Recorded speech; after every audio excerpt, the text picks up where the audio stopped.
Udah dengar berita soal Andi Arief yang ngeles dipanggil KPK kemarin. Andi Arief memang dipanggil KPK karena berkenaan dengan kasus korupsi Bupati Penajam Pasar Utara Abdul Ghafur Mas'ud.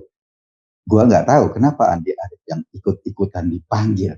Padahal yang korupsi adalah Bupati di ujung Kalimantan Timur sana yang sekarang menjadi tempat ibu kota baru.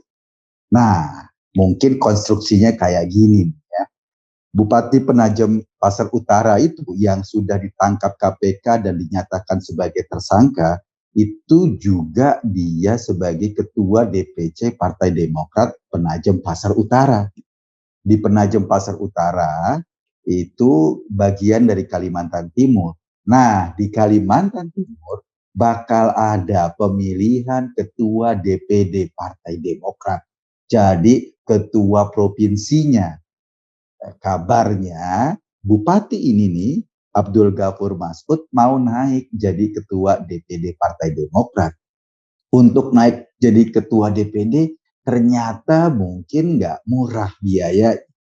Dia mempersiapkan diri dengan merampok duit rakyat, dengan mencoleng dana-dana dari APBN maupun APBD, dikumpulin dan di pool kepada di rekeningnya bendahara bupati tersebut atau bendahara DPC Partai Demokrat.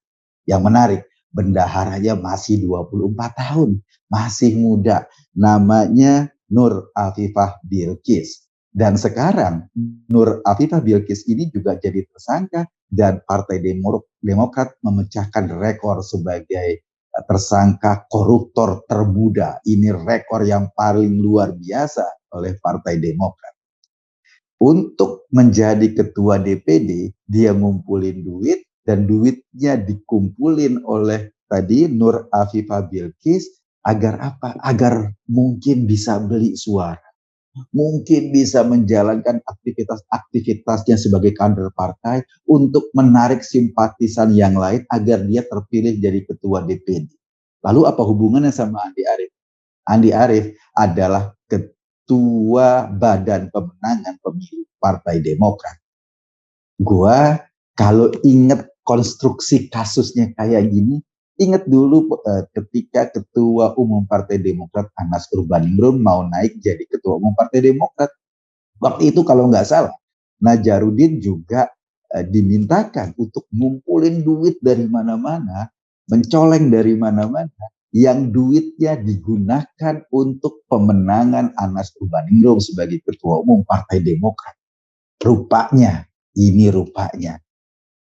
inspirasi proses pemilihan ketua umum yang lalu itu menjadi inspirasi buat Abdul Ghafur Mas'ud.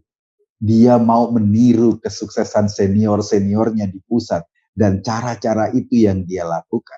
Tentu saja dalam proses pemilihan ketua DPD melibatkan orang-orang pusat karena kita tahu DPD Partai Demokrat atau pengurus-pengurus daerah Partai Demokrat itu sering berantem kepengurusan. Kemarin juga beberapa daerah ada woro-woro karena berantem kepengurusan. Dan power pengurus pusat itu sangat luar biasa untuk menentukan siapa yang jadi ketua, siapa yang memegang daerah ini, siapa yang memegang daerah ini. Iya sih, namanya Demokrat, tetapi kabarnya untuk proses pemilihan ketua-ketua di daerah nggak terlalu demokratis juga. Nah, peran Andi Arief barangkali ini penting untuk ditelusuri. Karena itu KPK manggil dia sebagai saksi sih awalnya.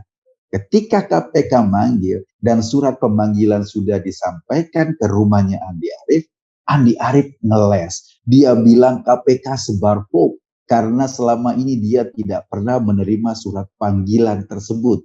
Dan bahkan Andi Arief mengancam akan melaporkan soal hoax yang disebar oleh KPK ini kepada partainya, lalu partainya, perwakilan partainya di Komisi 3 akan memanggil KPK. Seolah-olah dipanggil oleh KPK bisa dilawan dengan gerakan politik dari Partai Demokrat.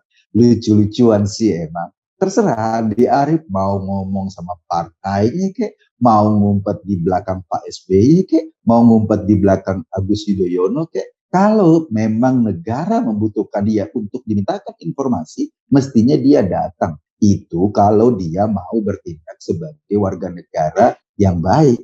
Kecuali kalau memang dia ingin menunjukkan bukan warga negara yang baik sebagai pengurus partai, dia bukan pengurus partai yang baik, sebagai warga negara, dia juga bukan warga negara yang baik. Kenapa? Ya, buktinya kan kita tahu sendiri. Kemarin dia ketangkep bersama Bongbong itu kan. Nah, ketika Andi Arief menentang KPK, bahkan mengatakan KPK sebarko karena sudah memanggil dirinya, KPK ya nggak bergeming. Sebagai penegak hukum dia tetap saja berjalan. Oke, kemarin Andi Arief ngakunya nggak mendapat surat panggilan karenanya dia nggak mau datang ke KPK. Sekarang KPK akan melakukan pemanggilan yang kedua kali, dikirimkan ke alamatnya yang sama. Alamatnya di mana? Kata KPK di Cipulir. Andi Arief bilang, saya nggak di Cipulir, rumah saya di Lampung. Terserah. Saya yakin KPK sudah punya data yang valid di mana selama ini Andi Arief bertempat tinggal. Sehingga surat panggilan itu mestinya sudah jatuh ke tangan yang tepat. Kalau memang kesannya ngeles-ngeles melulu, orang jadi berpikir, kenapa ngeles? Kalau nggak terlibat, kenapa susah untuk datang ke KPK dan menjelaskan persoalan? Jangan-jangan karena hasil korupsi ini digunakan untuk naiknya Abdul Ghafur Mas'ud sebagai ketua DPD Partai Demokrat Kalimantan Timur. Andi Arief ikut juga icip-icip. Ini jangan-jangan loh ya. Kenapa KPK memanggil? Saya rasa KPK tahu banget alasan memanggil seorang Andi Arief. Kemarin iya mungkin Andi Arief bisa lolos ketika ketahuan sama polisi lagi asik-asikan dengan main-main dengan bubuk-bubuk aneh itu. Tapi kita nggak tahu kan, sepandai-pandainya tupai melompat, dia bukan atlet lompat tinggi. Jadi bisa jatuh juga. Mungkin-mungkin aja dari kasus ini kita bisa menguak ternyata pola permainan kekuasaan di Partai Demokrat nggak berubah sejak zaman dulu kala.